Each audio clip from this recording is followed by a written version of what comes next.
What happens when the one person you trust becomes the architect of your deepest nightmare? For Daisy Ashford, her gilded life was about to be shattered by a lie so venomous it would poison everything she held dear. She was 7 months pregnant, living a fairy tale with her millionaire husband Colton. But a ghost from his past, a woman named Serafina, is about to crawl out of the woodwork. She's not just after his money. She's after his life, his home, and his soul. And she'll use the most diabolical weapon of all, a phantom illness designed to break a marriage and shatter a pregnant wife's heart. This isn't just a story of infidelity. It's a story of psychological warfare where the battlefield is a Bel Air mansion and the prize is everything. The late afternoon sun, the color of aged honey, slanted through the floor-to-ceiling windows of the Ashford residence in Bel Air. It cast a golden glow across the expansive living room, illuminating the dust motes dancing in the still air like tiny, silent diamonds. For Daisy Sterling Ashford, this light had always felt like a promise, a tangible manifestation of the perfect life she had so carefully and lovingly built. At 29, she was the epitome of grace and quiet confidence. Her family, the Sterlings, were old money, their name synonymous with philanthropic endeavors and understated influence. Her marriage to Colton Ashford, a charismatic tech mogul whose company Elysian Dynamics was at the forefront of AI innovation, had been the society event of the year. Now, 7 months into a blissfully uneventful pregnancy, Daisy was nesting. She sat on a plush, cream-colored sofa, a sketchbook in her lap, designing the mural for the nursery. It was to be a whimsical forest scene, filled with gentle creatures and bathed in soft, dreamy light. She hummed a soft tune, one hand resting protectively on the gentle swell of her belly, where their son, their future, was growing. The house was quiet, a peaceful sanctuary of polished marble, contemporary art, and the faint, clean scent of lilies. The tranquility was shattered by the slam of the front door. It was a sound so out of place in their serene world that Daisy flinched, the pencil slipping from her grasp. Colton strode into the room, his tie askew, his usually composed features tight with a tension that seemed to vibrate off him in waves. He ran a hand through his dark, perfectly styled hair, a gesture Daisy knew meant he was deeply agitated. "Colton, darling, what is it you're home early?" He didn't seem to hear her at first. He walked to the grand window, staring out at the manicured lawns and the infinity pool that bled into the Los Angeles skyline. "I had to leave the office. Something's come up." "Something with Elysian?" she asked, her voice soft with concern. "No. Not work." He finally turned to face her, and the look in his eyes sent a chill down her spine. It was a cocktail of emotions she couldn't quite decipher. Guilt, frustration, and something else. A deep, weary sadness. "It's an old friend. From college. Her name is Serafina Dubois." The name was unfamiliar, a foreign sound in the carefully curated symphony of their life. Colton had always been open about his past, or so she had thought. He'd spoken of college flings and youthful indiscretions with a self-deprecating charm that made them seem harmless, but he had never mentioned a Serafina. "She called me," Colton continued, his voice strained. "Out of the blue. She's in a bad way, Daisy, a really bad way. She's sick and she has no one." Daisy rose slowly, her body feeling heavier than usual. She moved to his side, placing a hand on his arm. "Sick? What kind of sick?" "They don't know. The doctors are baffled. She's been having these episodes, fainting chronic pain. They think it might be some rare neurological disorder. She's lost her job, her apartment. She's at the end of her rope. Daisy, whose life revolved around her work with the Sterling Family Foundation, was naturally compassionate. Her heart went out to this faceless, suffering woman. "Oh, Colton, that's dreadful. We should help. We can connect her with the foundation, find her the best doctors, get her financial assistance." "I already have," he cut in a little too quickly. "I've sent her money. I've put her in touch with Dr. Alistair Finch at Johns Hopkins, the best neurologist in the country. But it's more than that, Daisy." He looked away again, unable to meet her gaze. "She's alone, and she's terrified." A single cold drop of unease fell into the warm pool of Daisy's heart. The way he said her name, Serafina, it wasn't with the casual concern one would have for a long-lost friend. There was a weight to it, a history that hung unspoken in the air between them. "I don't understand, Colton. What more can we do?" He took a deep breath, the sound unnaturally loud in the silent room. "She needs support. Someone to be there for her. I feel responsible." "Responsible why?" The question was quiet, but it was sharp. Finally he looked at her, his handsome face a mask of remorse. "We were involved. A long time ago, before I met you. It was intense, and it ended badly. I broke it off. She was devastated. I chose a different path, Daisy. I chose you. But I can't shake the feeling that I broke something in her back then and now. Now this." The confession landed like a stone. It wasn't the fact that he'd had a past. It was the fact that it was a secret so significant that its ghost was now threatening to materialize in their present. Daisy felt the first faint crack in the perfect facade of her life. She tried to steady herself to be the understanding, compassionate wife she had always been. "I see," she said, her voice barely a whisper. She retreated to the sofa, the sketchbook forgotten. The whimsical forest on its pages suddenly seemed naive, a childish fantasy. "Well, you're doing the right thing by helping her now." Colton knelt before her, taking her hands in his. They were cold. "Thank you, Daisy. You don't know how much it means to me that you understand. It's just a difficult situation. It will be over soon, I promise. We'll get her the help she needs, and then we can focus on what's important. On us. On our son." He leaned in and kissed her, but the kiss felt different. It was tainted by the name she had never heard before, the name of a woman who was sick and alone, a woman her husband felt responsible for. As Colton held her, Daisy stared over his shoulder at the setting sun, the golden light no longer a promise, but a warning. The cage, she realized, had always been gilded, and she was just now beginning to feel the bars.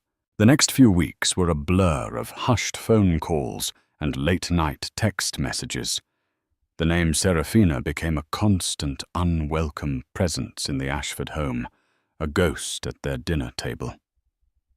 Colton grew increasingly preoccupied, his mind clearly elsewhere. He would stare at his phone, his brow furrowed, then quickly put it away when Daisy entered the room. He assured her it was just logistics, coordinating with doctors, arranging for financial support, but the secrecy gnawed at her. Daisy tried to focus on the baby, on the final preparations for his arrival. She attended her prenatal appointments, shopped for tiny clothes, and oversaw the painting of the nursery mural. But a shadow had fallen over her joy. Her intuition, heightened by pregnancy, was screaming that something was wrong. This was more than just charity for an old friend.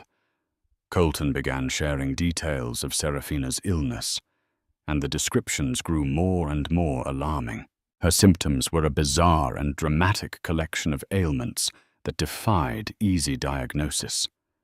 There were debilitating migraines that left her blind for hours, sudden bouts of vertigo that made it impossible to stand, and a deep, radiating pain in her joints that came and went without warning.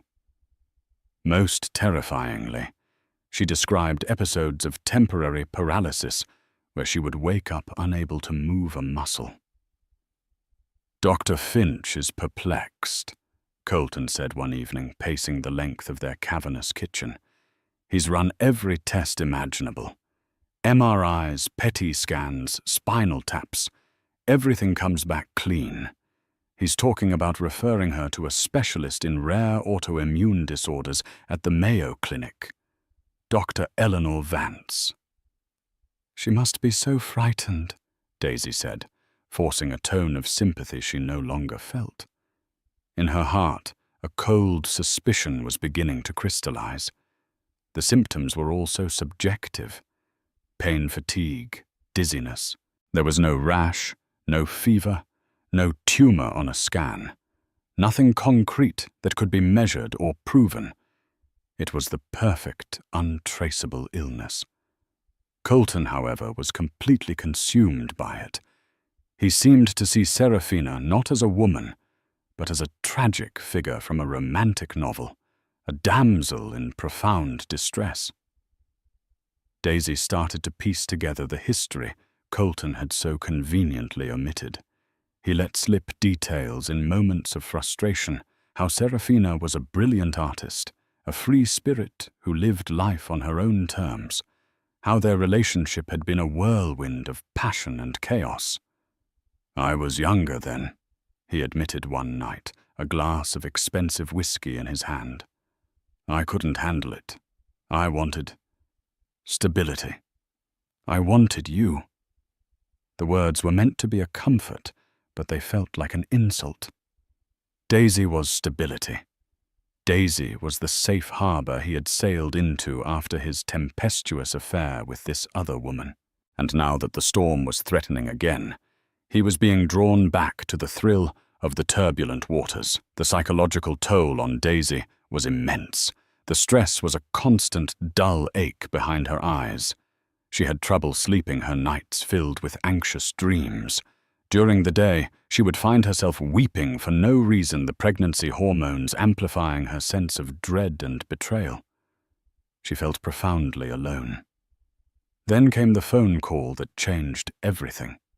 Daisy was in the nursery, applying a final touch of white paint to a cloud in the mural, when she heard Colton's raised voice from the hallway. He was on the phone, and he sounded panicked. "What do you mean?" She collapsed. "Is she conscious?" "Where is she now?" A pause. No, don't call an ambulance. The press would have a field day. I'm on my way." He hung up and stormed into the nursery, his face pale. "It's Serafina. She collapsed in her apartment. Her neighbor found her. She's conscious, but she's weak. She says the paralysis is back, this time in her legs." "Colton, she needs to go to a hospital," Daisy said, her voice firm. "This has gone too far." "She refuses," he shot back, his frustration boiling over. "She's terrified of hospitals. She says they're cold, impersonal places where she'll just be another number. She was crying, Daisy. She said she was scared of dying alone in some sterile room." He paused, taking a ragged breath. He wouldn't look at her. "She begged me to come get her. She has no one else to call." Daisy stared at him, her heart pounding a sick, heavy rhythm against her ribs. She could see where this was going. She could see the path laid out before them, a dark and treacherous road he was determined to drag her down. "And what are you going to do?" she asked, her voice dangerously quiet. "I'm going to go get her," he said, his jaw set. "I'm bringing her here." The paintbrush fell from Daisy's hand, splattering white paint on the floor like a teardrop. "You're what?" "Just for a few days," he pleaded. his voice softening as he finally registered the look of utter devastation on her face. "Just until Dr. Vance can see her. The guest wing is separate from the rest of the house. You'll barely know she's here. Daisy, please. The woman is sick. She thinks she's dying. What kind of people would we be if we turned our backs on her?" He was using her own compassion, her own morality as a weapon against her. He was twisting his infidelity and guilt into an act of noble charity, and casting her as the cold, selfish villain if she refused. The manipulation was so blatant, so cruel, that it stole her breath. Tears welled in her eyes, hot and bitter. "She is not your responsibility, Colton. Your responsibility is here. To me. To our son. And this is how I show our son what compassion means," he insisted, his voice rising again. "By showing him that we don't abandon people in their darkest hour." It was a brutal, circular logic she couldn't break. He had made up his mind. The argument was just a formality. He was not asking for her permission. He was informing her of his decision. Her heart, which had been slowly cracking for weeks, finally shattered. The sound was deafening in the silence of her mind.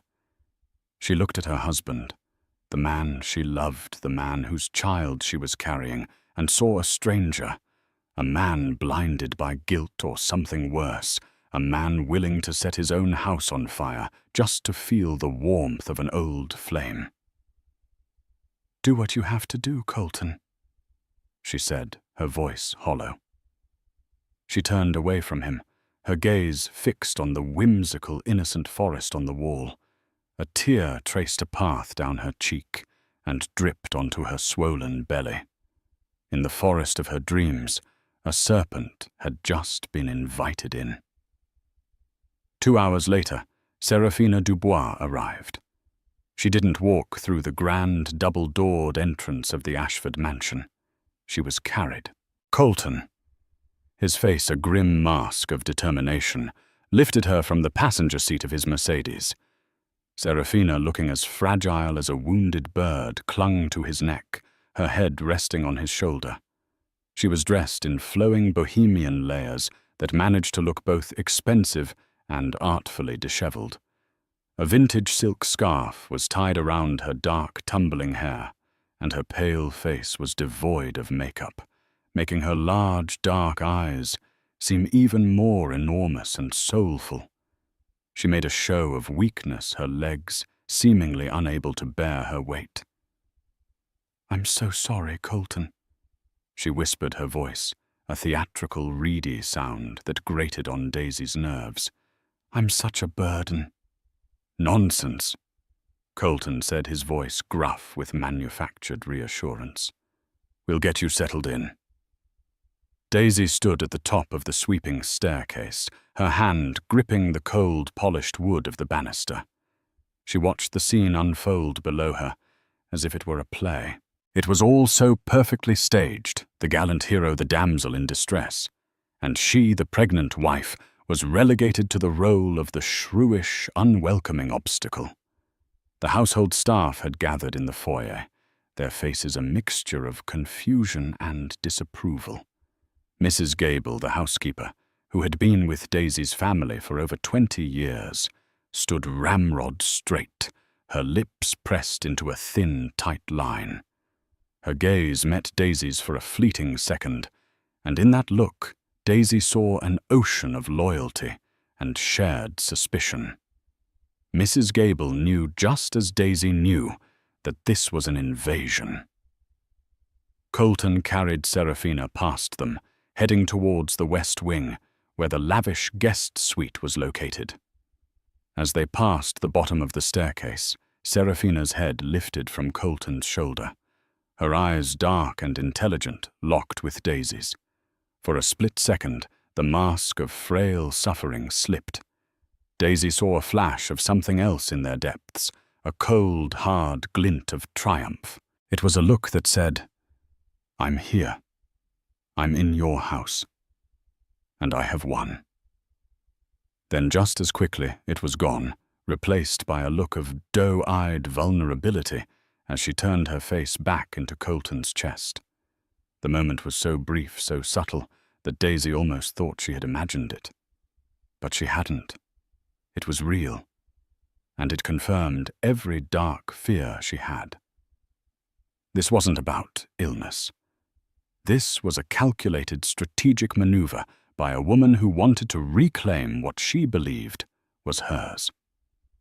The guest suite was more luxurious than most five-star hotel rooms, with its own sitting room, a sprawling bathroom, and a private balcony overlooking the pristine gardens.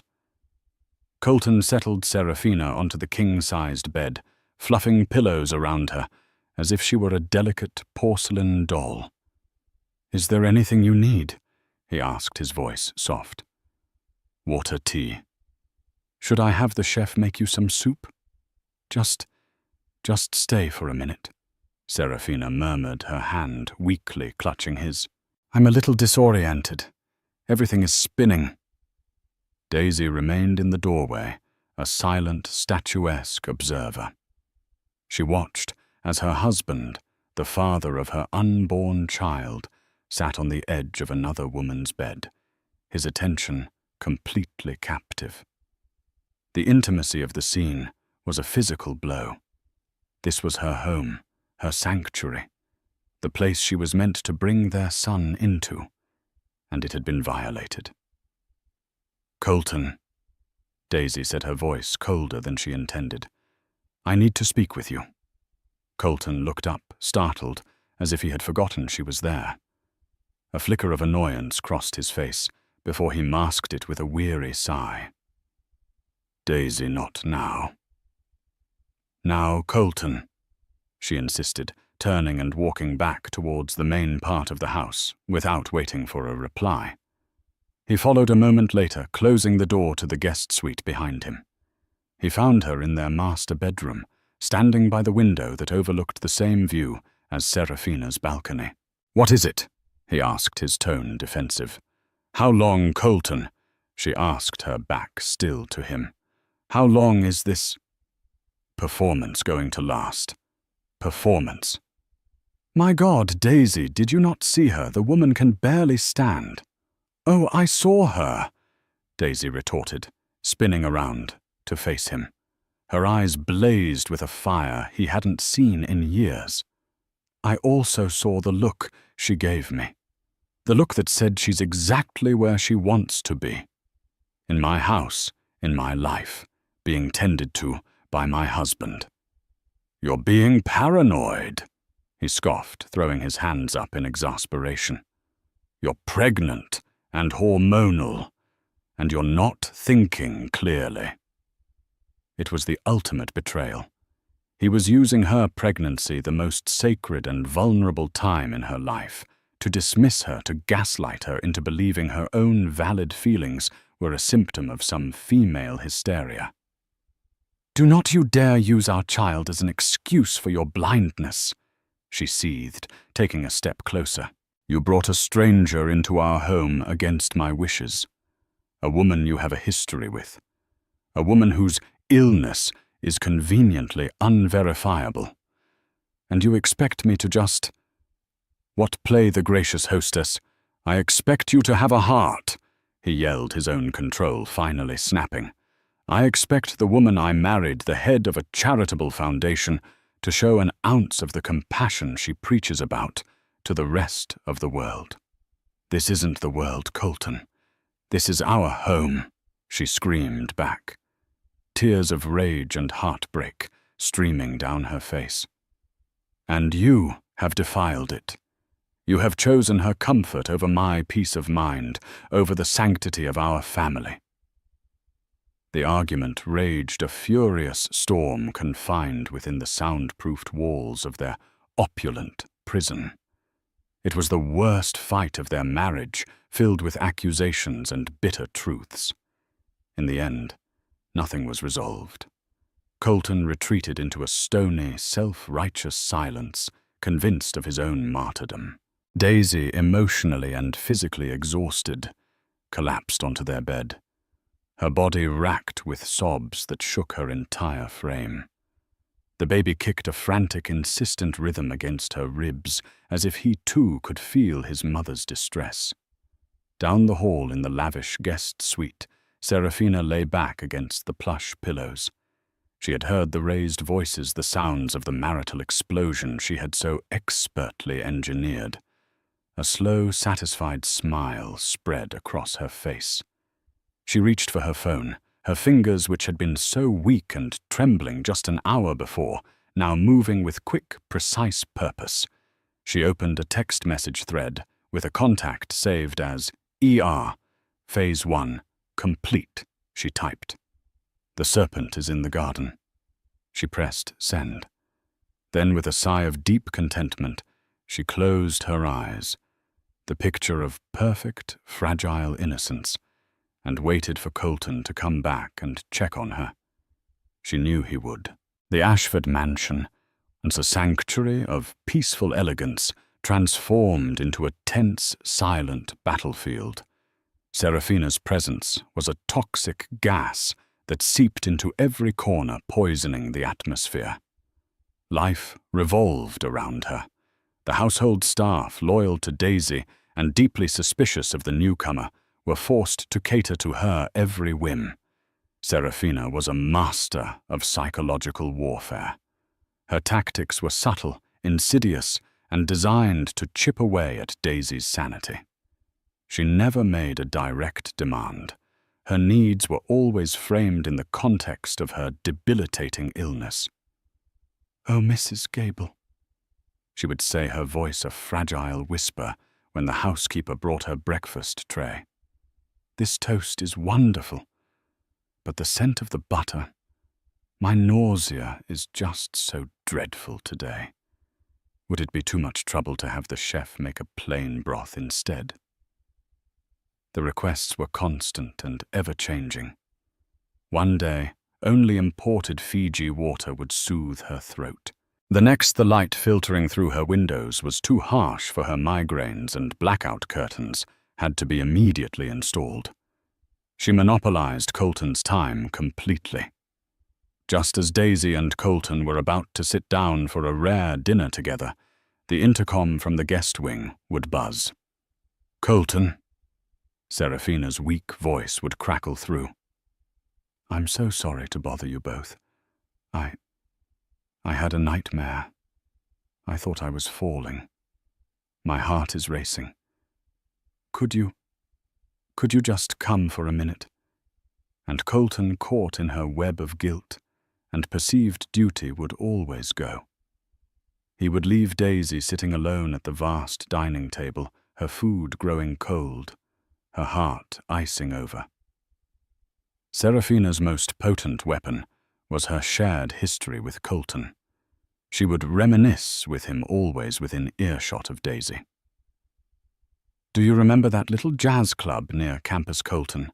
she'd ask when he was helping her to a chair in the garden. "The one where we danced all night and drank cheap red wine? Oh, to have that kind of energy again." She was painting a picture of a past. Daisy wasn't part of a past, filled with passion and spontaneity, implicitly casting Daisy's and Colton's life as staid and boring in comparison. She made Daisy feel like an outsider in her own marriage, a curator of a museum in which Serafina was the most prized and now broken exhibit. Daisy felt herself starting to unravel. Colton's gaslighting was relentless. Every time she tried to voice her concerns, he would shut her down. "You're imagining things, Daisy. Why are you being so cruel to her? The stress isn't good for the baby." He made her feel like the villain, the crazy hormonal pregnant woman who was jealous of a poor, dying creature. Her friends tried to be supportive, but they couldn't grasp the suffocating reality of the situation.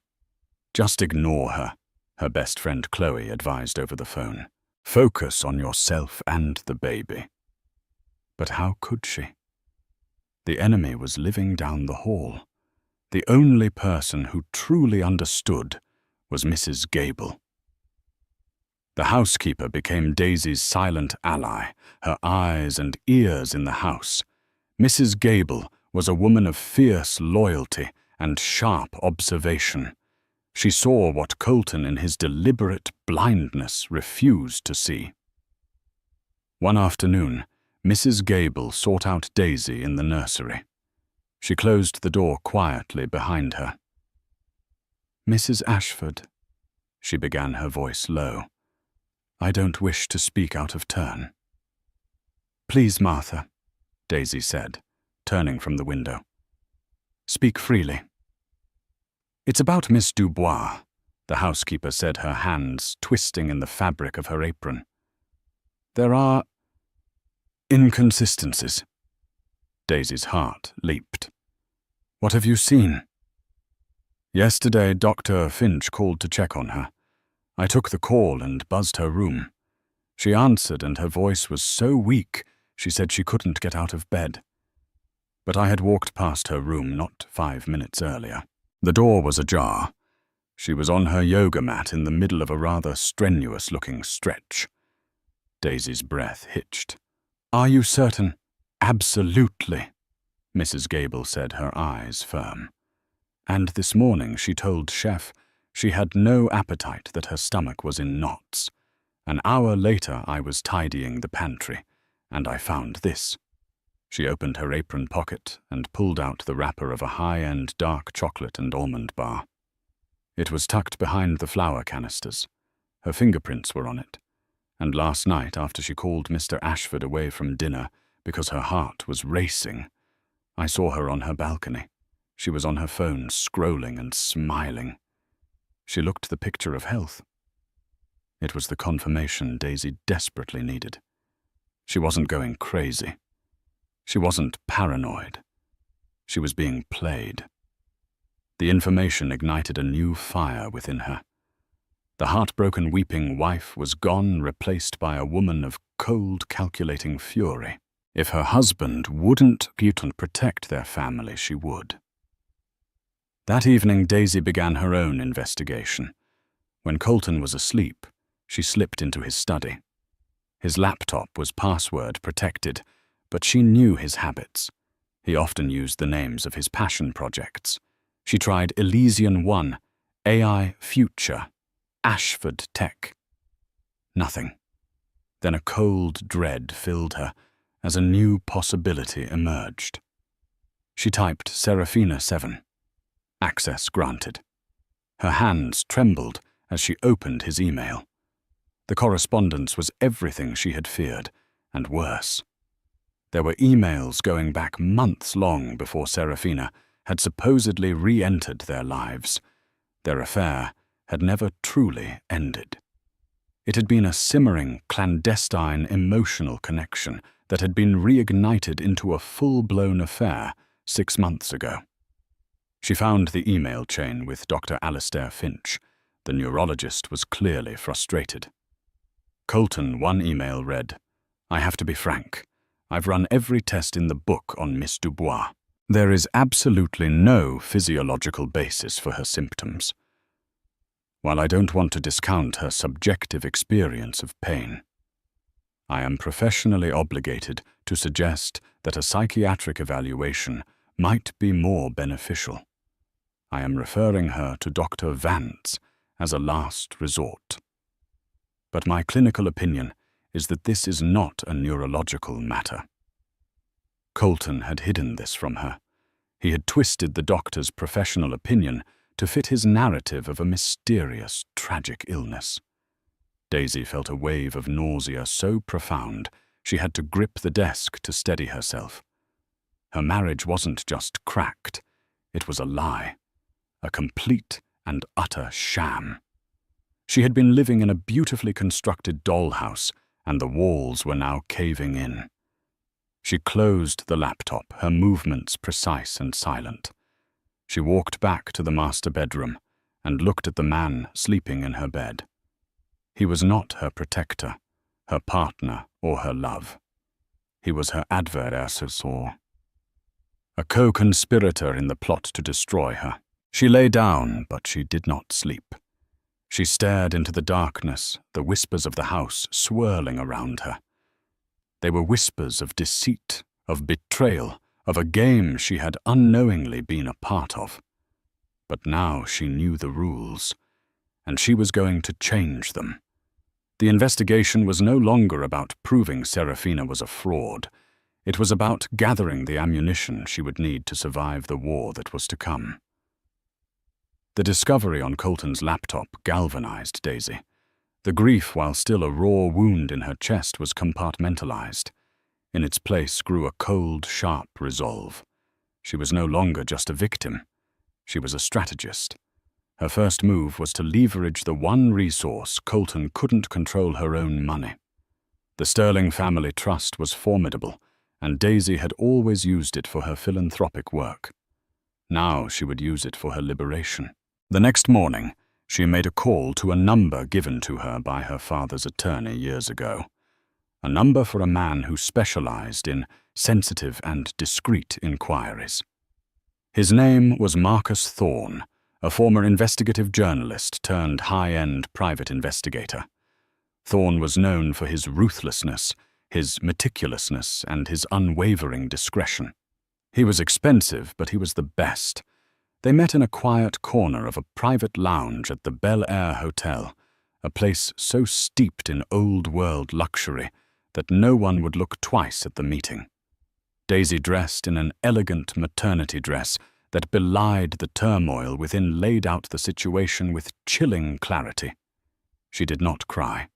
Her voice did not waver.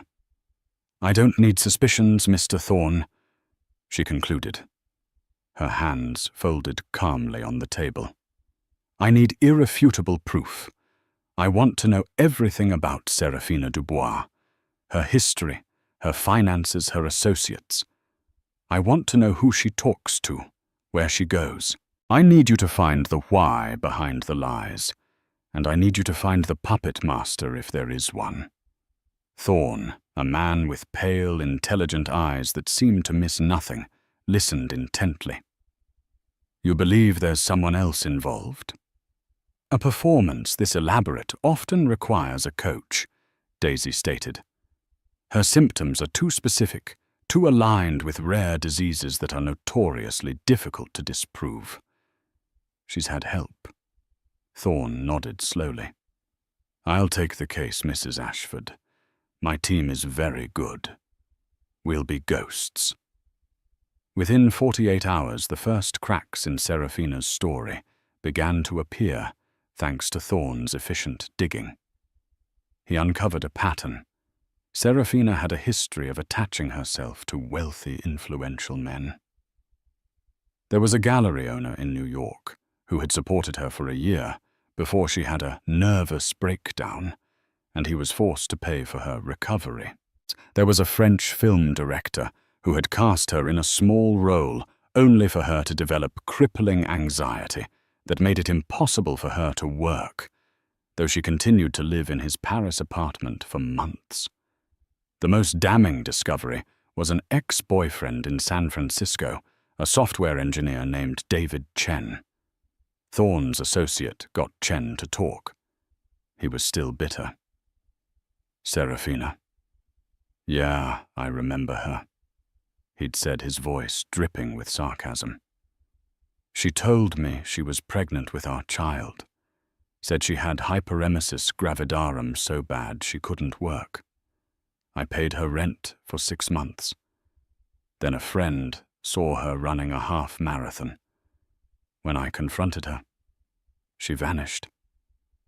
Turns out she was never pregnant. She'd used the money to fund a trip to Bali."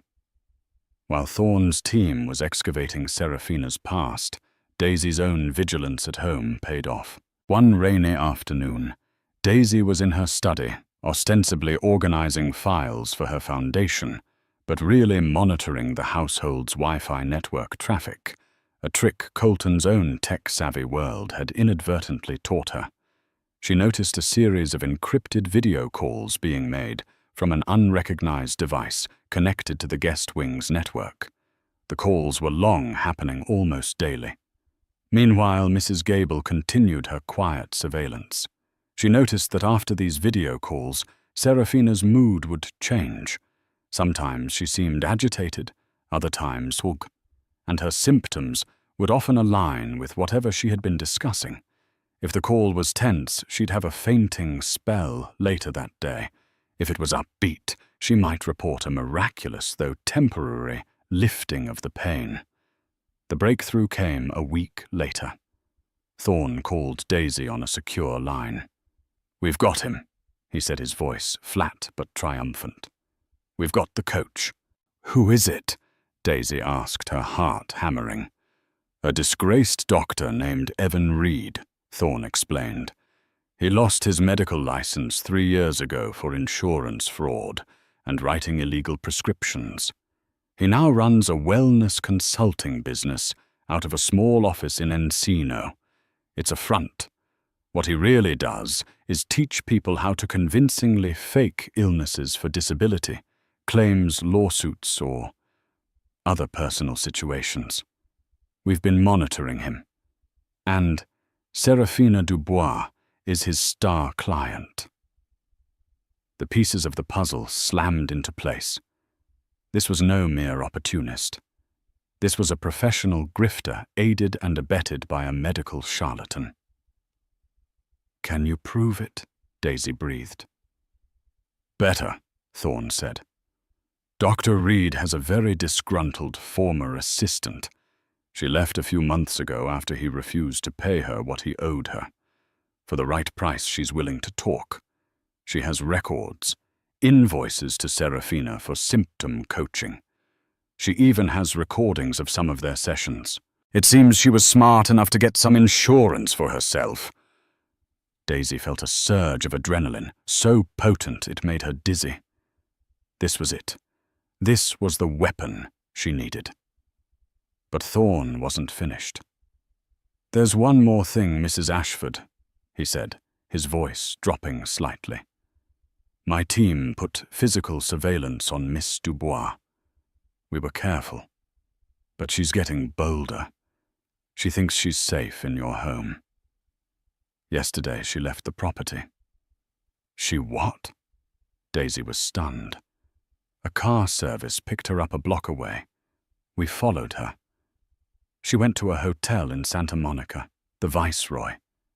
She met a man. They were intimate." Daisy sank into a chair.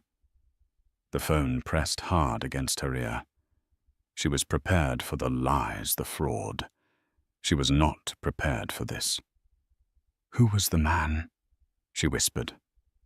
Thorne paused. It was Dr. Evan Reed.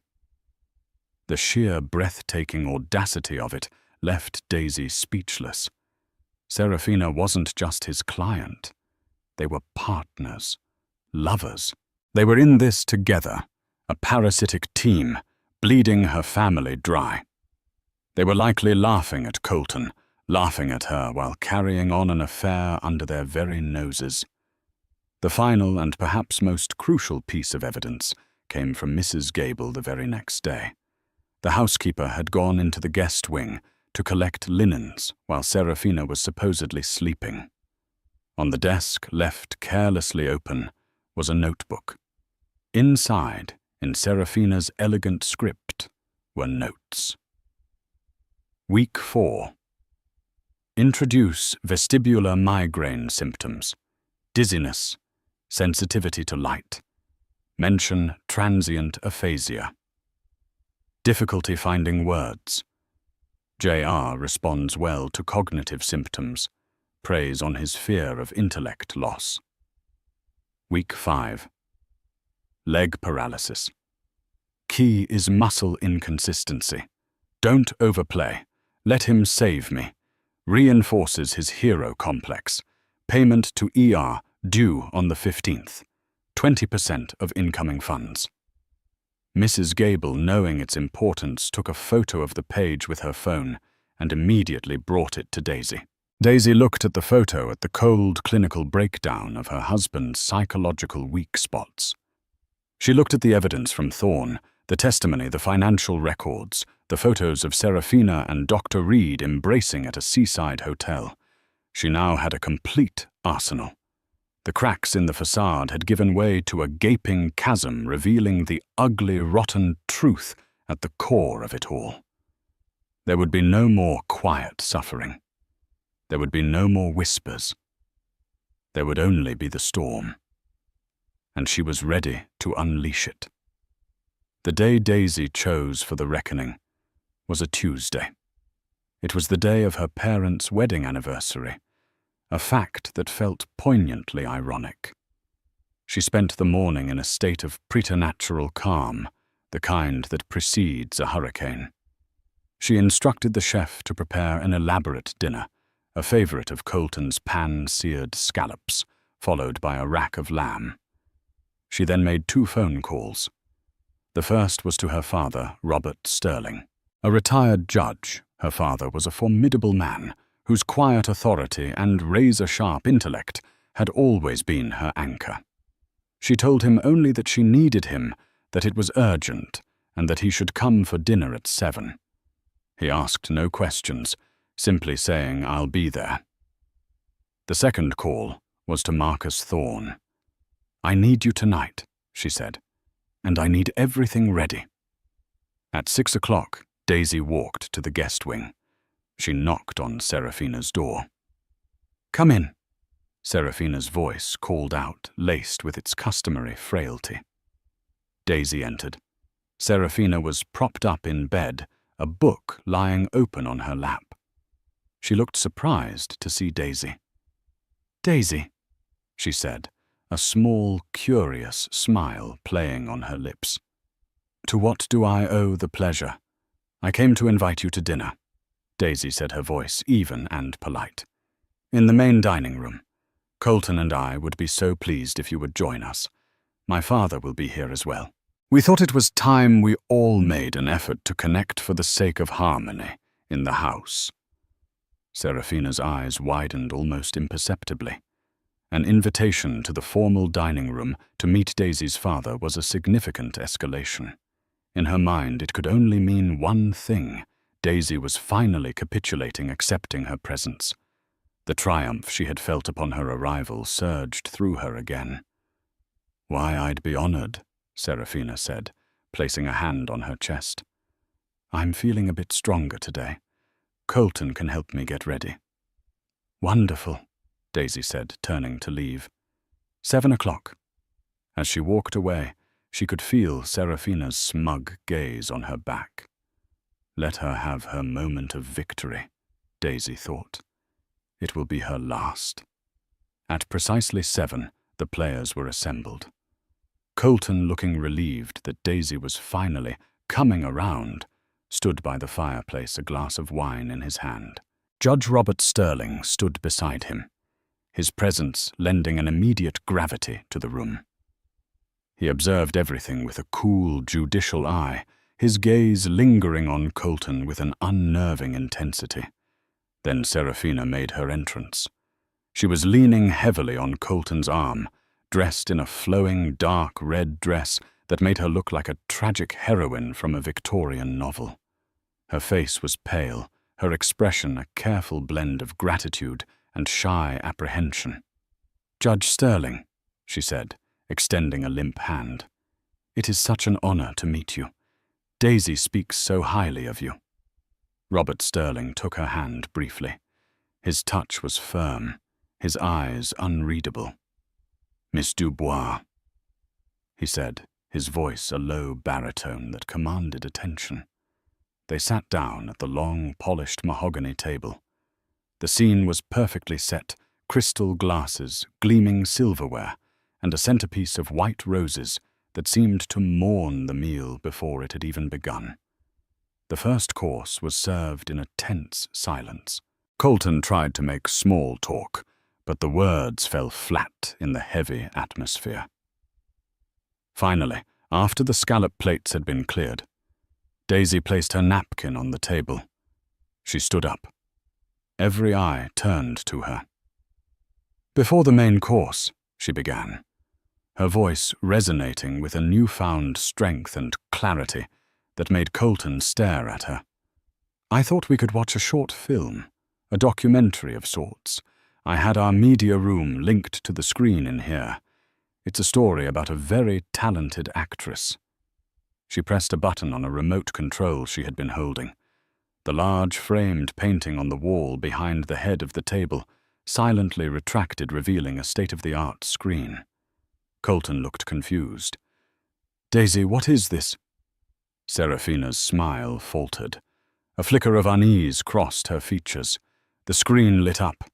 The first image was a high-resolution photograph of the Viceroy Hotel in Santa Monica. Then it cut to surveillance footage. It was grainy, but the subjects were unmistakable. Seraphina, dressed in jeans and a t-shirt, laughing as she strode confidently through the hotel lobby. There was no cane, no limp, no sign of weakness. She met a man by the bar. The camera zoomed in. It was Dr. Evan Reed. They kissed a long, passionate kiss that left no room for misinterpretation. A collective gasp went through the room. Colton shot to his feet, his face draining of all color. "What the hell is this?" Seraphina stared at the screen. Her mouth agape, her face a mask of pure horror. That's not real. It's been doctored," she stammered, her voice losing its carefully constructed frailty. "Oh, it's very real," Daisy said, calmly. Her eyes locked on Seraphina. "And there's more." The screen changed. It now showed a copy of an invoice. From Dr. Evan Reed Wellness Consulting. To Ms. Seraphina Dubois. For symptom coaching neurological mimicry module. Amount $10,000. Then an audio file began to play. It was Seraphina's voice, clear as a bell, but stripped of its breathy weakness. "So for the next phase, I think we need something that requires him to have more physical contact. The leg paralysis was good. What about something that affects my hands, like tremors? That way he'll have to feed me." Then Dr. Reed's voice. "Good idea. But make it intermittent. We don't want him getting a neurologist who specializes in motor functions." Colton sank back into his chair as if he'd been punched. He looked from the screen to Seraphina, his eyes wide with dawning, sickening comprehension. Daisy wasn't finished. She picked up a folder from the sideboard and opened it. "And finally," she said, her voice ringing with the finality of a judge's gavel, "a sworn affidavit from Dr. Reed's former assistant detailing his entire fraudulent enterprise. And this," she projected the photo Mrs. Gable had taken of Seraphina's notebook onto the screen. The handwriting was undeniable. The cold, calculated plans to manipulate her husband were laid bare for all to see.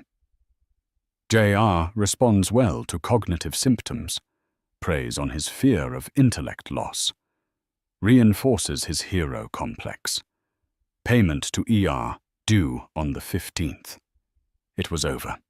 The web of lies had been systematically, ruthlessly, and publicly dismantled. Seraphina, cornered and exposed, finally broke. The mask of the victim shattered, revealing the snarling, desperate woman beneath. "He owed me," she shrieked, pointing a trembling, perfectly steady hand at Colton. "He threw me away. He used me up, and then he found his perfect little society wife and his perfect little life. I deserved a piece of it. He loved me. He would have always loved me. If it wasn't for you." She screamed at Daisy. The confession, raw and ugly, hung in the air.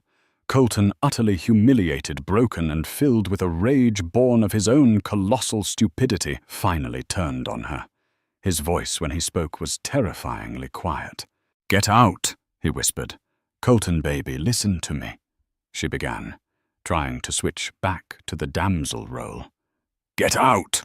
he roared, slamming his fist on the table so hard the crystal glasses jumped. "Get out of my house, now!" Robert Sterling stood up, his towering presence silencing the room. He looked at Colton, not with anger but with a profound, dismissive contempt that was far worse. Then he looked at Seraphina, who was now sobbing a messy, pathetic caricature of her former self.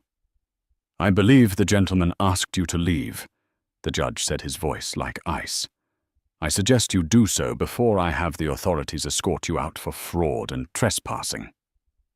The storm had broken, and in its devastating wake, the ruins of the Ashford marriage lay exposed for all to see. The immediate aftermath of the storm was an unnerving, echoing silence. Seraphina, stripped of her narrative, was escorted from the property by Colton's security. Her pleas dissolved into the night air as she was deposited on the curb outside the grand gates, with nothing but the red dress on her back and the crushing weight of her failed scheme. Inside the grand dining room felt like a tomb. Robert Sterling walked over to his daughter, his touch firm and grounding. "Daisy, it's time to go. You'll come home with me." Daisy, drained and trembling, nodded. She felt a strange sense of detachment as she looked at Colton. He was a man hollowed out, crushed by the weight of his own gullibility and betrayal. He hadn't just been fooled, he had been a willing participant. He looked up, his eyes pleading. "Daisy, I didn't know the extent of it. I thought she was sick." "It doesn't matter what you thought, Colton," Daisy said, her voice devoid of emotion. "It matters what you did. You chose to believe her lie because it fed your ego. You brought the serpent into our home and you let it bite me. Over and over again." She turned to leave with her father, not looking back. The sound of her footsteps on the marble floor was the only sound in the cavernous room. The stress of the night, the culmination of months of sustained psychological torment, took its inevitable toll. As her father drove them through the winding Bel Air roads, a sharp, cramping pain seized Daisy's abdomen. By the time they reached the Sterling estate in Pasadena, she was in premature labor. The birth was fraught of physical manifestation of the trauma she had endured, but in the sterile quiet of the hospital, surrounded by her family's unwavering support, Daisy found a strength she didn't know she possessed. After 18 grueling hours, she delivered a son. He was small but healthy, with a tuft of dark hair and his mother's determined eyes. She named him Noah. Holding him in her arms, feeling his tiny weight against her chest, Daisy knew she had found her true north. He was her future. Colton arrived at the hospital hours later, looking haggard and broken. He stood at the door of Daisy's room, a penitent boy. "He's beautiful," he whispered. "Yes, he is," Daisy replied, her voice calm. She felt no anger, no hatred. All she felt was a vast, empty space where her love for him used to be. For the next few weeks, Colton tried desperately to atone. He groveled, begged, and sent extravagant gifts, promising to spend the rest of his life making it up to her. He was a man drowning in the consequences of his actions, trying to use Daisy as a life raft. But Daisy was no longer his harbor. She had become her own ship, and Noah was her anchor. While she recovered, her father, Judge Sterling, along with a team of the most formidable lawyers in Los Angeles, went to work quietly dismantling the financial and legal ties that bound Daisy to Colton. When Noah was a month old, Daisy agreed to meet Colton in the neutral territory of her father's library. Colton arrived hopeful, ready to plead his case, but Daisy stopped him before he could begin. "I'm not going to divorce you, Colton," she said, and for a moment his face flooded with relief. But she continued, her voice leaving no room for negotiation. "A divorce would be a media circus, and I will not have my son's name dragged through the mud of your scandal. But make no mistake, our marriage is over." She laid out the terms of their new reality, detailed in a post-nuptial agreement drafted by her lawyers. They would present a united front for their son. He would have access to Noah and fulfill his financial duties as a father. But they would lead separate lives. She would be moving into a new home purchased in her name. She would take over the management of a significant portion of the Ashford family assets, legally transferred to a trust under her sole control, ensuring her and Noah's complete financial independence. She was no longer a partner in the marriage. She was the CEO of her own life. Colton stared at her dumbfounded. He had expected an emotional battle, not this cool stranger who wielded legal documents like a surgeon's scalpel, excising him from her life with bloodless precision. He had shattered her heart, and in doing so had forged it into something unbreakable.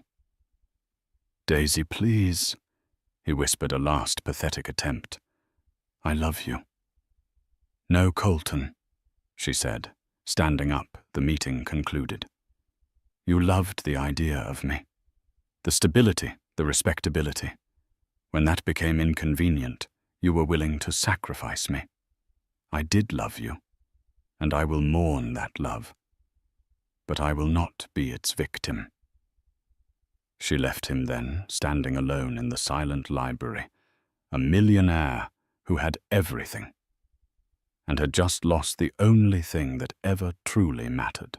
He had chosen the ghost of a past passion over the reality of a future with his family, and he would now be haunted by that choice for the rest of his days. So what becomes of a shattered heart? For Daisy Sterling Ashford, it became her armor. She walked through the fire of betrayal and emerged not scorched but forged. Her story is a chilling reminder that the most dangerous threats often come disguised as pleas for help, and that the home, our safest sanctuary, can become a battlefield. She fought back not with tears, but with strategy, proving that the ultimate revenge isn't loud and explosive, but quiet, calculated, and absolute. She reclaimed her life, her power, and most importantly, her son's future from the wreckage of her husband's deceit. If this story of love, lies, and the ultimate empowerment resonated with you, don't forget to hit that like button. Share it with someone who needs to see the strength of a woman who refuses to be broken, and subscribe to our channel for more real-life dramas that will leave you breathless. What would you have done in Daisy's shoes? Let us know in the comments below. Jessica Reed felt the weight of the 5-carat diamond on her finger, a perfect, tangible symbol of her victory. Tonight was her coronation, the engagement party for her and the city's most brilliant architect, Daniel Harrington. In a room dripping with champagne and success, she was the radiant bride-to-be. His wife Olivia was a ghost of the past, a footnote in their epic love story. Jessica scanned the crowd, her smile a beacon of pride, searching for Daniel. But her triumphant gaze froze when the grand doors swung open. It wasn't a late-arriving guest. It was Olivia Harrington, and she wasn't crying, she was smiling. A slow, deliberate smile that promised not surrender, but utter devastation. In that single moment, the entire room held its breath, and Jessica's perfect future began to shatter like glass. The reflection staring back at Jessica Reed from the full-length mirror was, in her opinion, flawless. The gown, a sheath of liquid silver by a designer whose name was whispered in reverent tones, clung to her body like a second skin. Her hair, the color of rich honey, was swept into an intricate updo from which a few artful tendrils escaped, framing a face defined by high cheekbones and a self-satisfied pout. But the true centerpiece was the ring, a magnificent cushion-cut diamond flanked by 2 smaller stones. It was a star captured and bound to her finger. It was her trophy, her proof of purchase, the deed to a man, and a life she had systematically acquired. She turned her hand, watching the stone catch the light of the crystal chandelier in her hotel suite. Each facet seemed to splinter the light into 1,000 tiny rainbows, a dazzling promise of the future. Daniel had impeccable taste. He had chosen the ring just as he had chosen her for her beauty, her fire, and her ability to make him look good. She was the upgrade, the newer, sleeker model that made the original look obsolete. The original, Olivia Harrington. Jessica had never met the woman, but she had constructed a detailed portrait in her mind. Olivia was beige, a beige woman with a beige personality living a beige life in a beige suburban mansion. She was probably sensible, dependable, and utterly soul-crushingly dull. The kind of woman who organized charity bake sales and wore sensible shoes. Jessica pictured her right now, probably curled up on a chintz sofa with a romance novel, blissfully unaware that her husband was publicly cementing his future with another woman. The thought was so deliciously satisfying it made her shiver. A light knock on the suite door pulled her from her reverie. "Come in," she called, her voice smooth as silk. Daniel entered, looking every bit the masterpiece of modern masculinity. His tuxedo was tailored to perfection. His dark hair was impeccably styled, and his smile could disarm armies. He was the prize, and everyone knew it. "There you are," he murmured, his eyes sweeping over her with an appreciative gleam. He closed the distance between them, his hands finding her waist. "You look transcendent." "I feel transcendent," Jessica replied, pressing a kiss to his jaw. "Ready to officially announce to the world that you're all mine." "The world already knows," he said, his voice a low rumble against her ear. "Tonight is just the formality, a celebration of the inevitable." Jessica loved the way he talked. He spoke in headlines, in declarations. He made their affair sound like a fated epic romance rather than a sordid little secret. For 2 years they had operated in the shadows, stolen weekends, hushed dinners in dimly lit restaurants, carefully coded text messages.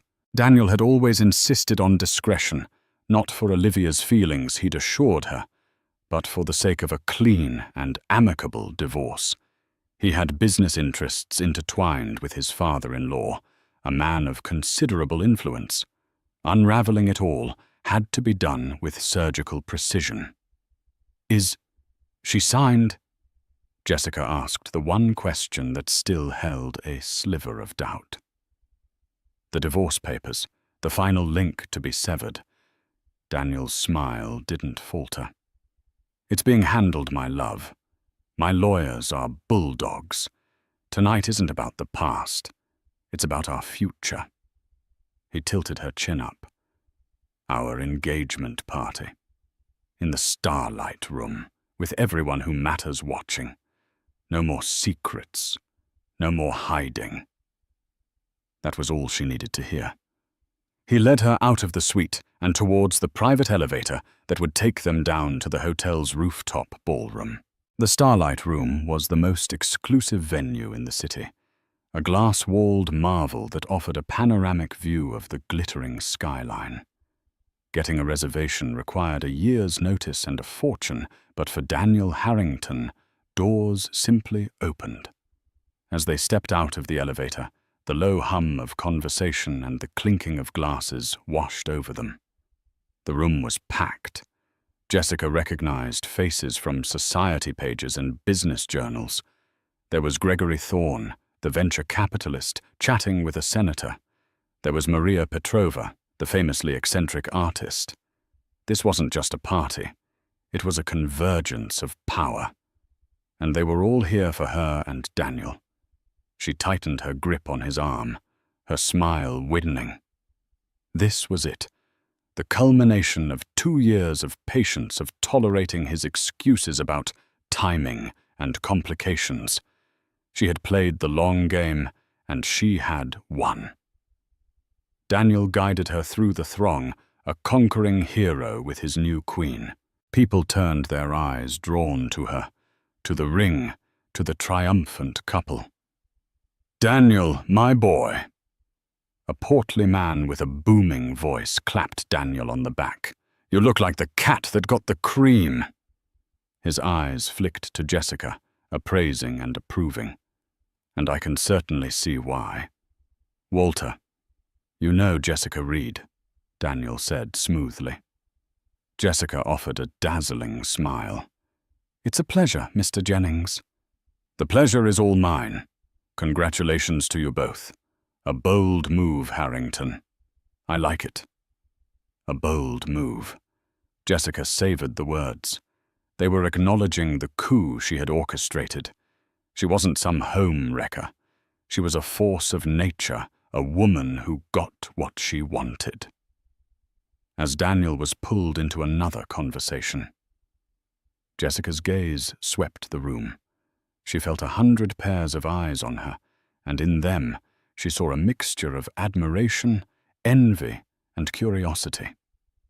She was the main event. Her eyes landed on an older, distinguished-looking man standing near the grand piano. He looked vaguely familiar.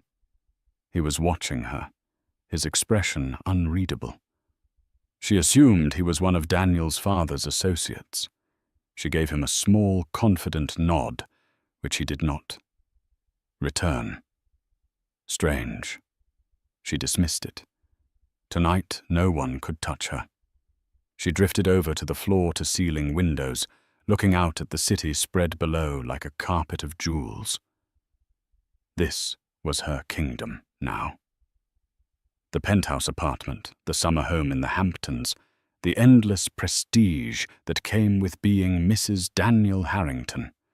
It was all within her grasp. Olivia could have the beige house and the memories. Jessica was taking the future. She spotted Daniel across the room, deep in conversation with his father, Robert Harrington, a stern, imposing man who had always seemed to disapprove of her. But even he was smiling tonight, or at least his lips were curved into something resembling a smile. It was all falling into place. A waiter offered her a glass of champagne, and she took it, the bubbles dancing on her tongue. She felt effervescent, untouchable. This wasn't just an engagement party. It was a coronation. And she was the queen, resplendent in her silver gown, with her diamond crown sparkling on her hand for all the world to see. Nothing and no one could possibly ruin this perfect, triumphant night.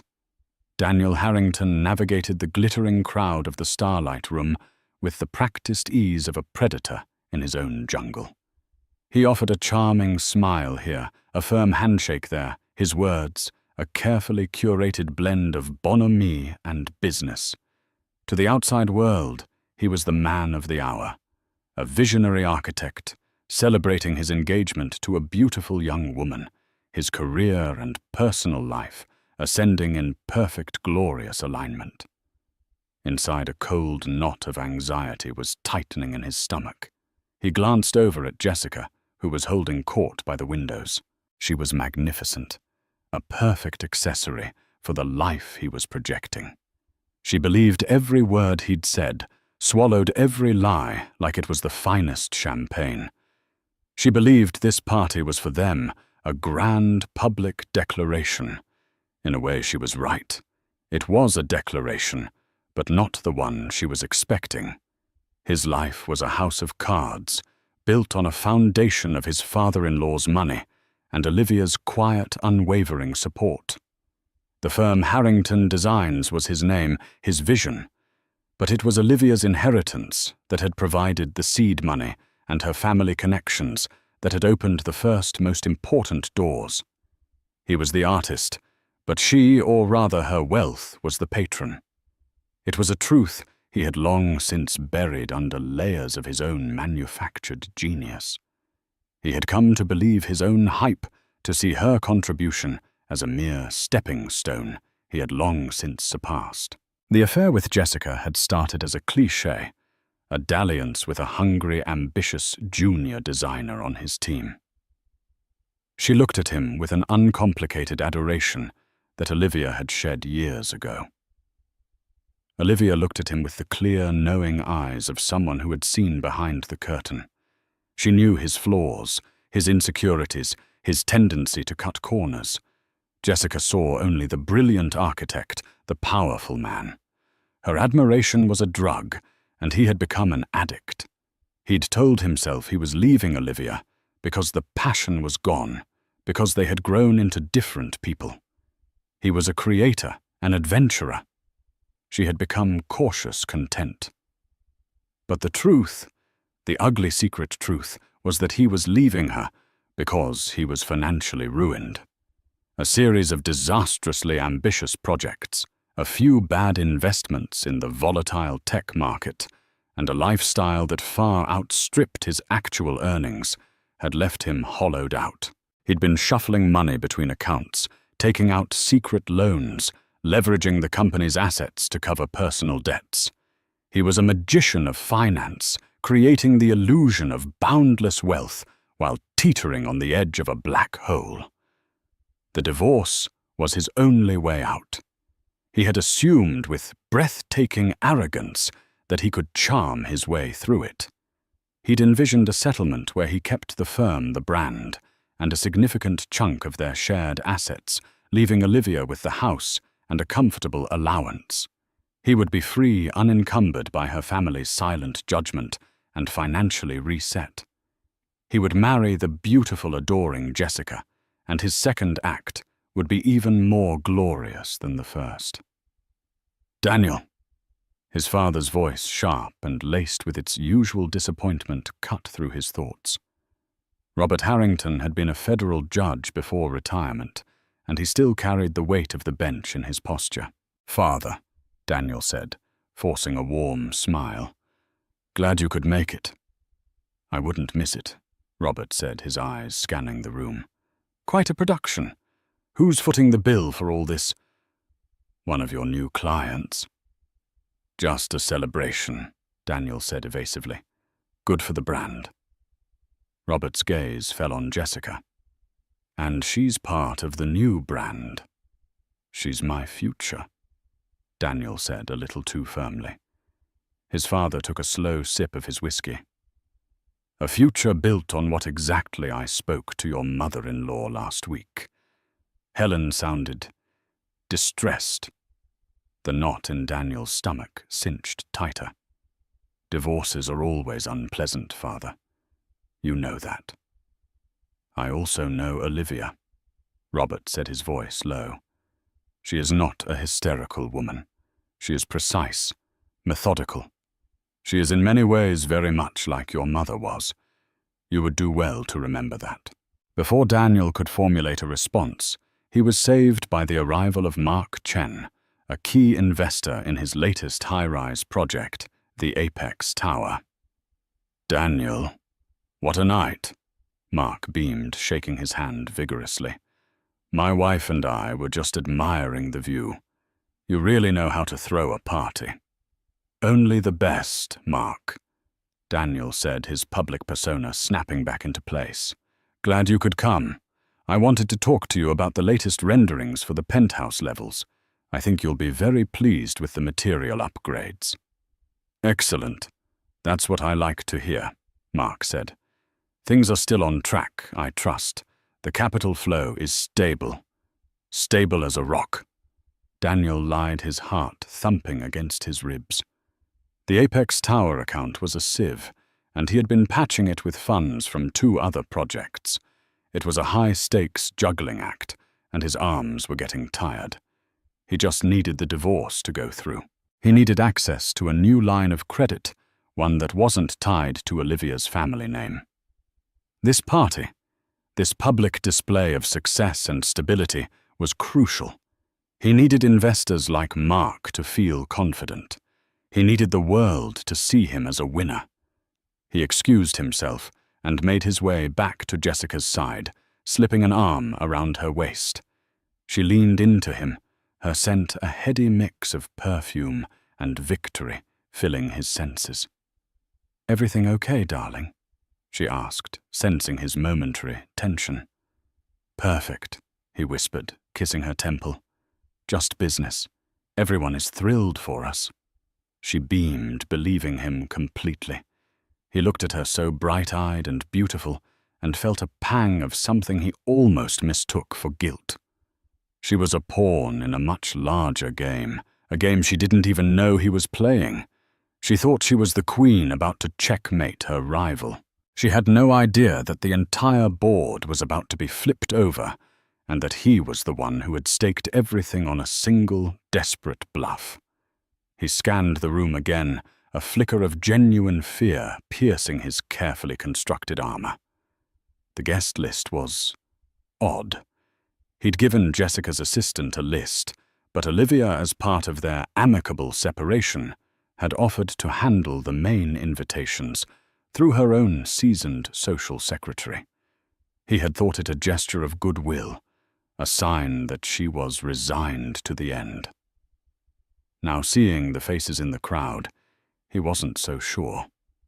There were too many lawyers. He recognized Susan Vance, Olivia's notoriously sharp-witted college roommate, who was now a partner at a top litigation firm. And over by the bar, talking to the senator, was Paul Croft, a forensic accountant known as the Reaper for his ability to unearth financial fraud. Why were they here? A cold sweat prickled the back of his neck. His father's words echoed in his head. She is precise, methodical. This didn't feel like a party. It felt like an arena. And Daniel Harrington was beginning to feel an awful lot like a gladiator who had just realized his sword was made of cardboard. For the first hour, Jessica Reed was floating on a cloud of pure vindication. The congratulations, the admiring glances at her ring, the palpable envy from other women, it was everything she had dreamed of. She was no longer Daniel Harrington's dirty little secret. She was his dazzling future presented to the world on a silver platter in the city's most breathtaking venue. She sipped her champagne, laughed at the appropriate moments, and played the part of the gracious, beautiful fiancée to perfection. But as the second hour began to unfold, a strange sense of dissonance began to creep in, like a single off-key note in an otherwise perfect symphony. It started with the conversations she was trying to join. She approached a small group clustered around Maria Petrova, the artist. "That's a stunning piece you're wearing, Maria," Jessica said, touching her own diamond necklace for emphasis. "A new collection." Maria Petrova turned her heavily lined eyes, giving Jessica a dismissive once-over. "It's a statement on corporate greed," she said flatly before turning back to her companions. "As I was saying, Olivia's new initiative is utterly fearless. A real paradigm shift." Olivia. The name struck Jessica like a tiny pebble, insignificant but annoying. Why were they talking about Olivia at her engagement party? She smiled tightly and moved away. A few minutes later, she tried to engage with Gregory Thorne, the venture capitalist. "Daniel is so excited about the Apex Tower," she began, hoping to sound knowledgeable. "He has such a brilliant vision." Thorne gave her a polite but distant smile. "Daniel's a fine architect. But what Olivia is building is on another level entirely. She has a real gift for structure, both in business and in philanthropy. I've never seen a foundation board come together so quickly. Pure genius." Again, Olivia. It was bizarre. These people were Daniel's colleagues, his associates, his circle. Yet they were all speaking about his soon-to-be ex-wife with a kind of reverence that was deeply unsettling. Jessica had expected at most a few whispers of pity for the poor abandoned wife. Instead, she was hearing praise. Her unease grew. She began to pay closer attention, not to what was being said to her, but to the snippets of conversation she could overhear as she moved through the room. Heard she liquidated the entire art collection. A clean break. No, the firm wasn't a joint asset. It was funded by a trust. Her trust. He must be a fool to lose a woman like Olivia Thorne. Thorne. They were using her maiden name. It was as if the Harrington had already been surgically removed. Jessica's perfect smile began to feel stiff like a mask that was hardening on her face. A chill snaked its way down her spine completely at odds with the warmth of the crowded room. She looked for Daniel, needing his reassurance, his easy confidence to dispel her growing fears. She found him locked in a tense-looking conversation with his father near the bar. Daniel was gesturing emphatically, a sheen of sweat on his forehead, while Robert Harrington listened with a grim, stony expression. This was not the celebratory father-son chat she would have expected. As she approached, she saw Robert shake his head, slowly murmur something that looked like, "You've made your bed," and walk away, leaving Daniel standing alone, looking pale and shaken. "Daniel," she said, touching his arm. "Is everything all right?" He flinched, then quickly composed himself, plastering on his signature smile. It didn't quite reach his eyes. "Everything's perfect, my love. My father is just being his usual self. Don't worry about it." But she was worried. The entire atmosphere felt wrong. The music was elegant, the champagne was flowing, but the undercurrent was one of tension, of anticipation. It felt less like a party and more like the unnerving quiet before a storm. Her eyes scanned the guest list again this time, with a more critical eye. She had assumed these were all Daniel's people, but now she was starting to recognize faces from the philanthropic circles Olivia was rumored to move in. There was the editor-in-chief of a major newspaper, a woman Olivia had apparently served on a charity board with, and there were several prominent lawyers, both men and women, none of whom were from Daniel's firm. One of them, a striking woman with sharp, intelligent eyes, seemed to be watching her. It was Susan Vance, the litigator Daniel had once mentioned, was Olivia's best friend from law school. Why would Olivia's best friend be at this party? An engagement party, celebrating the end of her friend's marriage. It made no sense, unless this wasn't what she thought it was. The pieces began to click into place with horrifying speed. The strange praise for Olivia, the use of her maiden name, the presence of her allies, the tense look on Daniel's face, the palpable sense of waiting that hung in the air. Her heart began to hammer against her ribs. She felt a sudden, desperate need to flee, to grab Daniel's hand and run from the room before whatever was about to happen could happen. She felt exposed, a fool in a silver dress, standing in a gilded cage she had mistaken for a throne room. The 5-carat diamond on her finger suddenly felt heavy, less like a crown, and more like a shackle. Just then the lights in the room dimmed slightly, and a hush fell over the crowd. Robert Harrington was walking towards the small stage at the front of the room, a microphone in his hand. What? Jessica's blood ran cold. This was it, the moment of the announcement.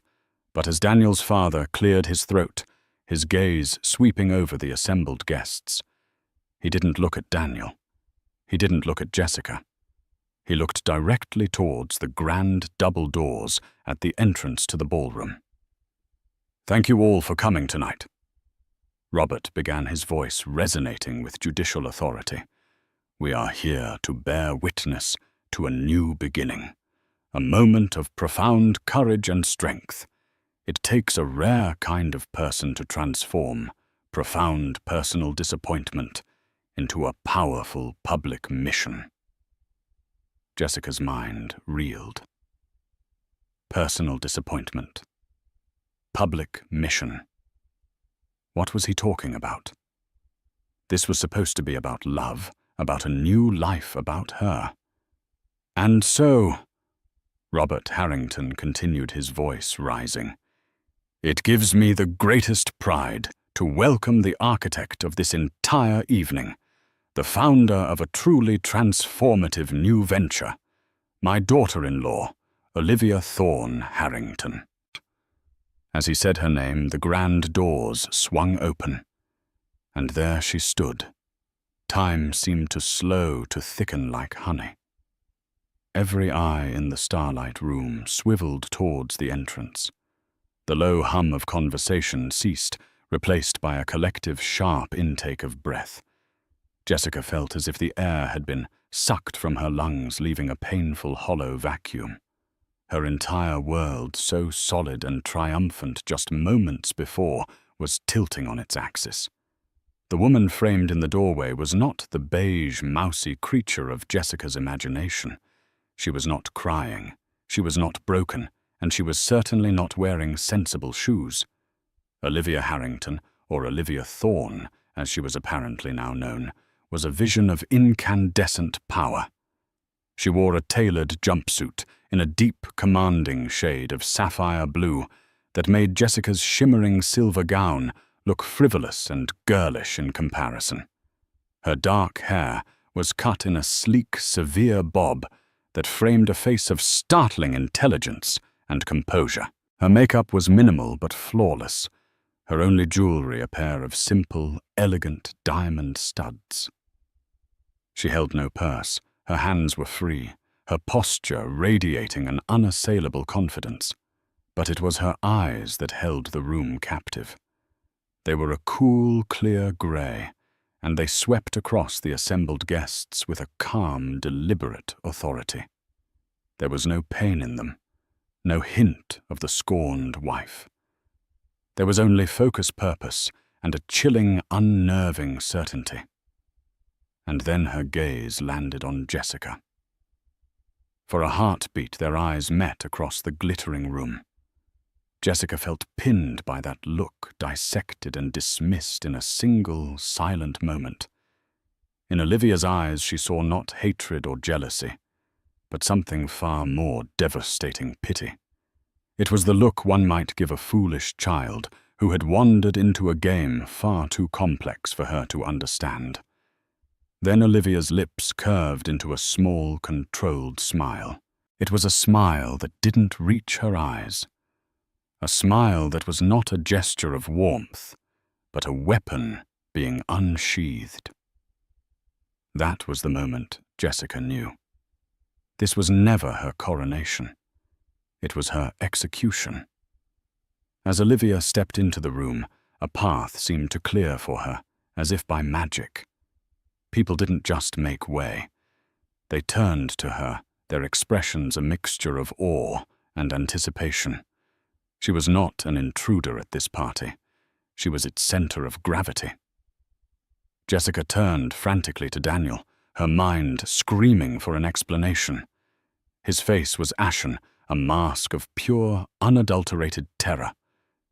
He looked like a man watching his own life being set on fire.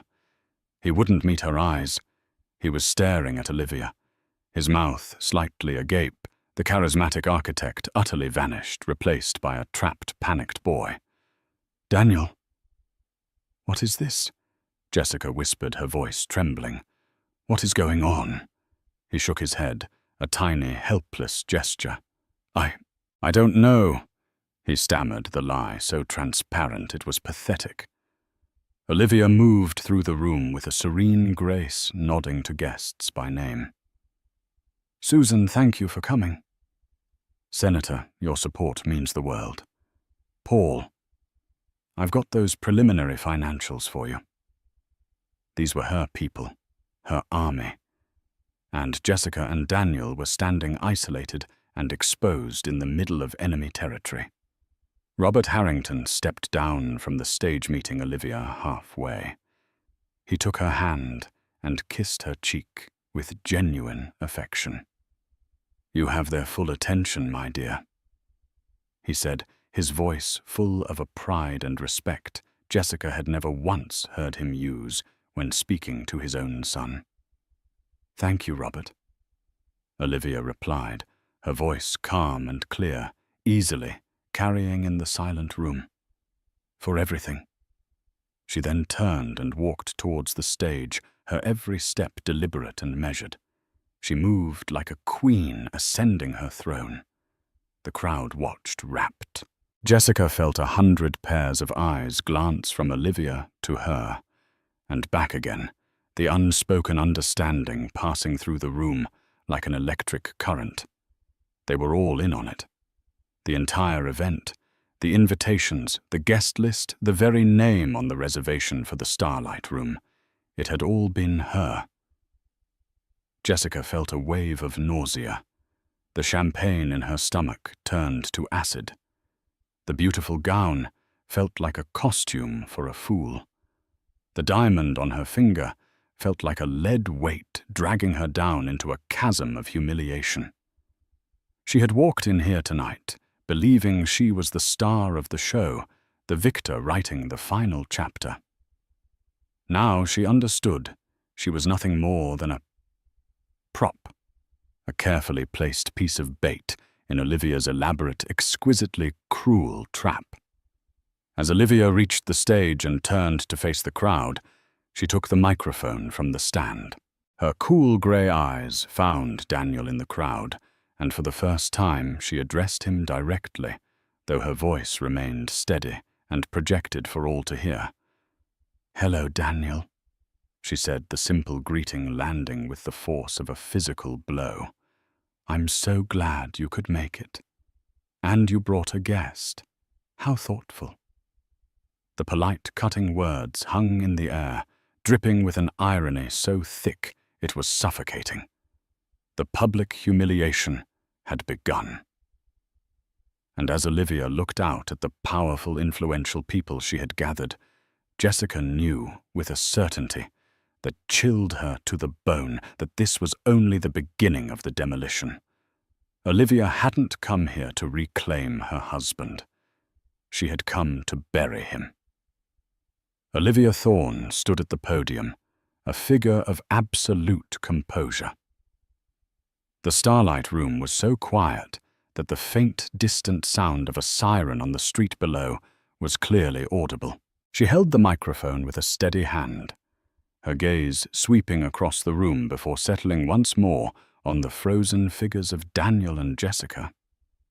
"Good evening, everyone," she began, her voice perfectly modulated, betraying no emotion. "I know there may be some confusion. Some of you were invited here tonight under a certain pretext. An engagement party, I believe." A low murmur rippled through the crowd. Jessica flinched as if she'd been struck. "Let me be clear. There is no engagement. Not tonight. Not ever." Her words were definitive, cutting through the last of Jessica's desperate hopes. She dared a glance at Daniel. He was staring at the floor, his posture crumpled, his handsome face slack with disbelief and dread. He was a deflated effigy of the confident man who had entered the room an hour ago. "The truth," Olivia continued, "is that I convened this gathering for a much more important announcement. Tonight is not an ending but a beginning.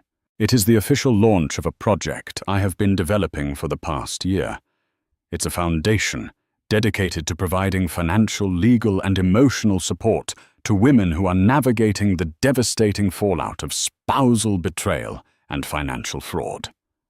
A collective gasp went through the room. The audacity, the sheer pointed brilliance of the move was stunning.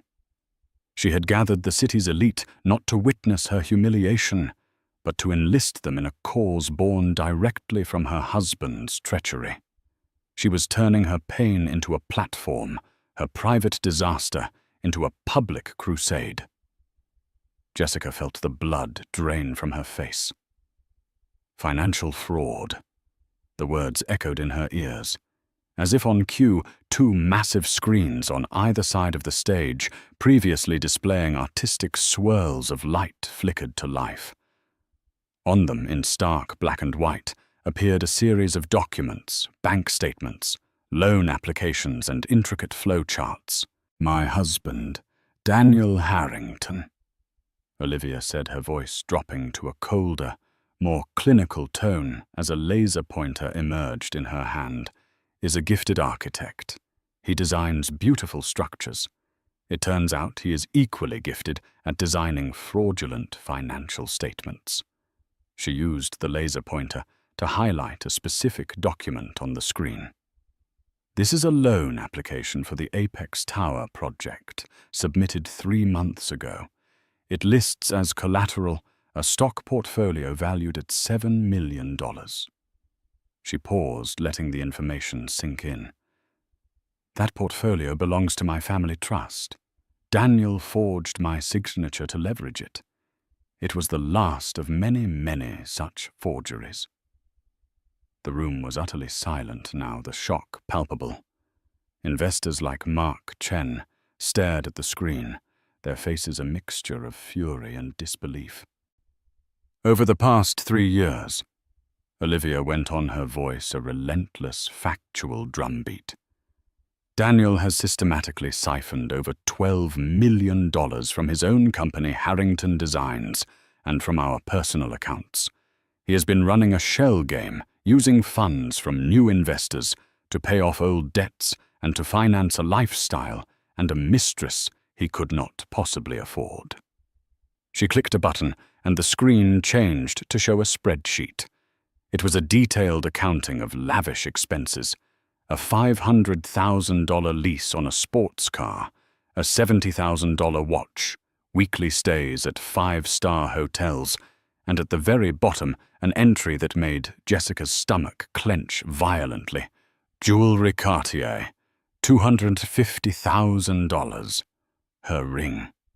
He had bought her ring, her symbol of victory, with stolen money.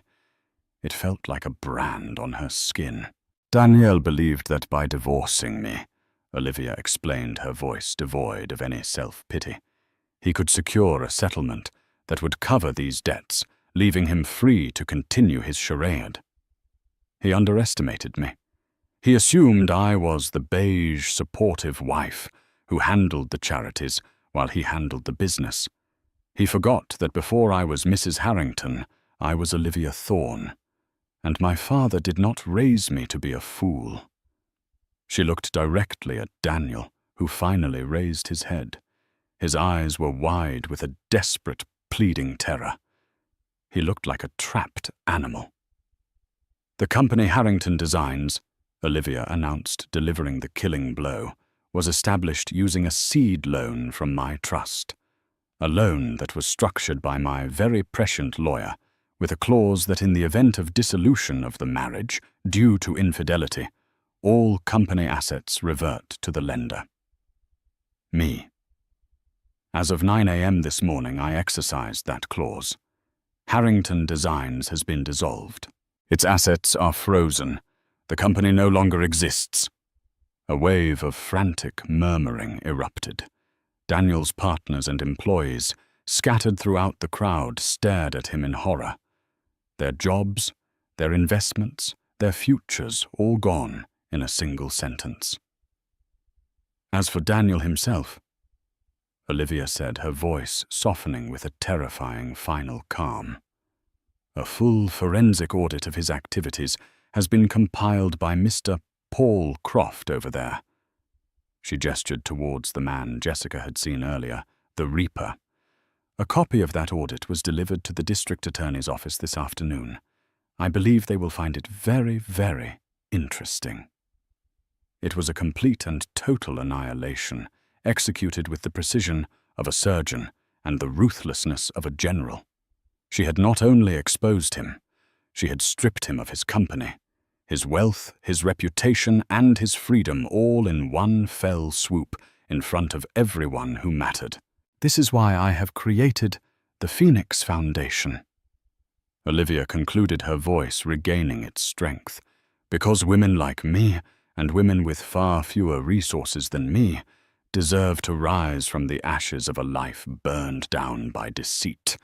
They deserve justice, and they deserve a new beginning." She looked out at the stunned faces. "The donation packets are on your tables. I trust you will all be as generous as you are shocked." Then, her work done, she set down the microphone. She didn't look at Daniel or Jessica again. She simply walked off the stage where her father and her lawyer, Susan Vance, were waiting for her. The spell was broken, and the room erupted into a cacophony of frantic, urgent conversation. The party was over. The feeding frenzy was about to begin. The immediate aftermath was chaos. Daniel Harrington stood rooted to the spot, a statue of a ruined man in the center of a swirling vortex of his own making. People were not just looking at him. They were staring through him, their faces masks of contempt, fury, and disgust. Mark Chen, the Apex Tower investor, was the first to reach him. "You're finished, Harrington." Chen hissed, his face purple with rage. "My lawyers will be in touch. You'll be lucky if you see the outside of a prison cell in the next 20 years. He didn't wait for a reply, turning on his heel and storming towards the exit, barking into his phone. Others followed. Former partners who had clapped him on the back an hour earlier now shoved past him without a word, their eyes cold. Clients he had schmoozed and charmed now looked at him as if he were a leper. The senator he'd been so proud to host was already halfway out the door. The entire edifice of his life, the respect, the admiration, the power, it had all been a mirage, and Olivia had just turned on the lights. Jessica watched it all paralyzed. The shame was a physical force pressing in on her from all sides. She was inextricably linked to his disgrace, the mistress financed by fraud, the other woman who was just another one of his reckless stolen purchases. The $250,000 ring on her finger felt like it was burning her skin. With a shaking hand, she wrenched it off and shoved it into her clutch. It felt like trying to hide evidence. Finally, Daniel moved. He stumbled towards her, his eyes wild and unfocused. "Jess," he croaked, his voice unrecognizable. "We have to go. We have to get out of here." "Go where, Daniel?" she snapped, the shock finally giving way to a raw, bitter anger. "What just happened? Was any of it true?" "It's a misunderstanding," he mumbled, grabbing her arm. "She's twisting things.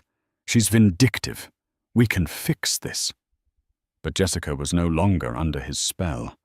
The charming, powerful man she thought she loved had vanished, replaced by this weak, stammering fraud. "Fix it, Daniel. She just dismantled your entire life on live television. She had documents.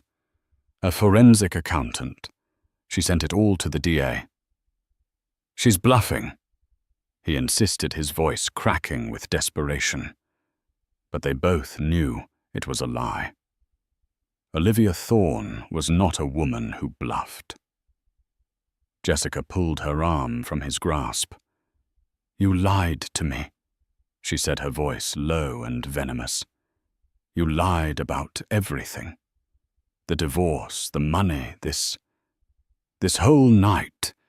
You let me walk in here like a fool. I did it for us." He pleaded, his facade of control completely shattered. "I just needed more time. You needed her money." Jessica shot back, the ugly truth now painfully clear. "You weren't leaving her for me. You were just trying to find a new life raft because you'd already sunk the first one." Before their argument could escalate further, a calm voice cut through their toxic exchange. "I believe you have something that belongs to the Foundation's asset portfolio." They both turned. Olivia was standing there, flanked by Susan Vance, her lawyer. She was looking pointedly at Jessica's clutch. The message was unmistakable. Jessica's hands trembled as she fumbled with the clasp. The shame was so intense, it felt like a physical illness. She pulled out the massive diamond ring and held it out. Her trophy, her crown. It looked obscene in the light. Olivia didn't take it. Instead, Susan Vance stepped forward and produced a small velvet-lined evidence bag holding it open. With a final crushing wave of humiliation, Jessica dropped the ring into the bag. It landed with a soft, final thud. "Thank you for your donation," Olivia said, her voice devoid of any triumph. It was worse. It was pure, indifferent dismissal. She looked at Jessica. Truly looked at her for the first time since her entrance. "A piece of advice," she said, her tone quiet but firm. "When a man tells you his wife doesn't understand him, what he really means is that she understands him perfectly. You would do well to remember that." With that, she turned to Daniel. He shrank under her gaze. "The locks have been changed at the house, Daniel," she stated simply. "Your belongings have been packed and sent to a storage unit. The key is with my lawyer. Any attempt to contact me or my family will be considered a violation of the restraining order that was filed this afternoon." A restraining order. It was the final nail in the coffin. Olivia and Susan then turned and walked away, moving towards the exit, where a crowd of reporters, undoubtedly tipped off by her team, was beginning to gather their cameras, flashing like lightning. Daniel and Jessica were left alone in the wreckage. The music had stopped.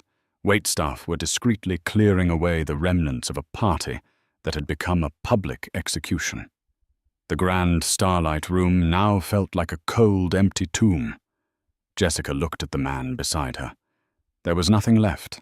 No charm, no power, no future. He was just a hollow man, a ghost in a well-tailored suit. Without a word, she turned her back on him and walked towards a service exit, desperate to escape the scene of her own immolation. The sound of her foolish, prideful dreams shattering into a million irreparable pieces.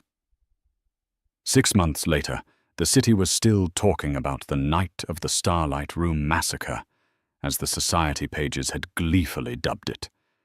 It had become a modern legend, a cautionary tale whispered at cocktail parties and business lunches. It was the story of a spectacular downfall and an even more spectacular rebirth. Olivia Thorne's rise was meteoric. The Phoenix Foundation, launched on a wave of scandalous publicity, became an overnight sensation. Donations poured in from wealthy divorcees, sympathetic businessmen and women across the country who saw a reflection of their own struggles in her story. Olivia proved to be a formidable and savvy leader. She appeared on national news programs not as a victim, but as a sharp, articulate advocate for financial literacy and legal reform for women. She was no longer defined by her husband's betrayal. She was defined by her response to it. The sapphire blue jumpsuit she had worn that night was even displayed in a museum exhibit on iconic moments in modern feminism. She had not only risen from the ashes, she had built an empire upon them. Daniel Harrington's fall was just as swift and absolute. The district attorney's office, armed with Paul Croft's meticulous audit, had moved quickly. He was arrested 2 weeks after the party, a pathetic, haggard figure in a rumpled suit, hiding his face from the paparazzi as he was led away in handcuffs. He was facing a mountain of charges for fraud, embezzlement, and forgery. His father, Robert Harrington, had publicly disowned him, refusing to post his bail. He was a pariah, his name synonymous with disgrace. The beautiful structures he had designed now seemed like monuments to a fraud. His trial was set to be the spectacle of the year, but the outcome was a foregone conclusion. His life as he knew it was over. For Jessica Reed, the fallout was a slower, more insidious poison. She wasn't a criminal, merely a fool, and there was no court for foolishness, only the harsh judgment of public opinion. She was fired from her design firm the day after the party the morality clause in her contract swiftly invoked.